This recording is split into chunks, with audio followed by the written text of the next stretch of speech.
বাড়ি নির্মাণ সম্পর্কিত আপনার প্রশ্নগুলি আমাদের বিশেষজ্ঞদের পরামর্শের জন্য কমেন্ট বক্সে জিজ্ঞাসা করুন এবং বাড়ি নির্মাণের সঙ্গে জড়িত আপডেটের জন্য আমাদের চ্যানেলটি সাবস্ক্রাইব করুন এবং বেল আইকনে ক্লিক করুন।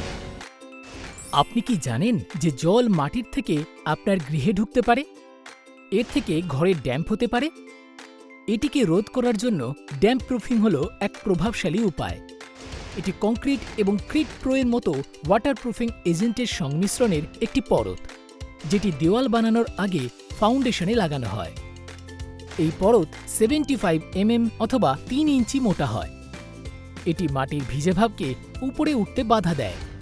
ড্যাম্প প্রুফিং কোর্স সবসময় মাটির থেকে লাফিয়ে বেরিয়ে আসা জলের নাগালের থেকে দূরে হওয়া উচিত, আর মাটির সবথেকে উঁচু লেভেলের থেকে মোটামুটি 30 সেন্টিমিটার উপরে হওয়া উচিত।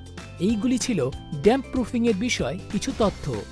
আপনার কাছে যদি এই বিষয় সম্পর্কিত কোনো প্রশ্ন থাকে তাহলে নিচে দেওয়া কমেন্ট সেকশনে জিজ্ঞাসা করুন। দেখতে থাকুন বাড়ির বিষয় আল্ট্রাটেকের পক্ষ থেকে।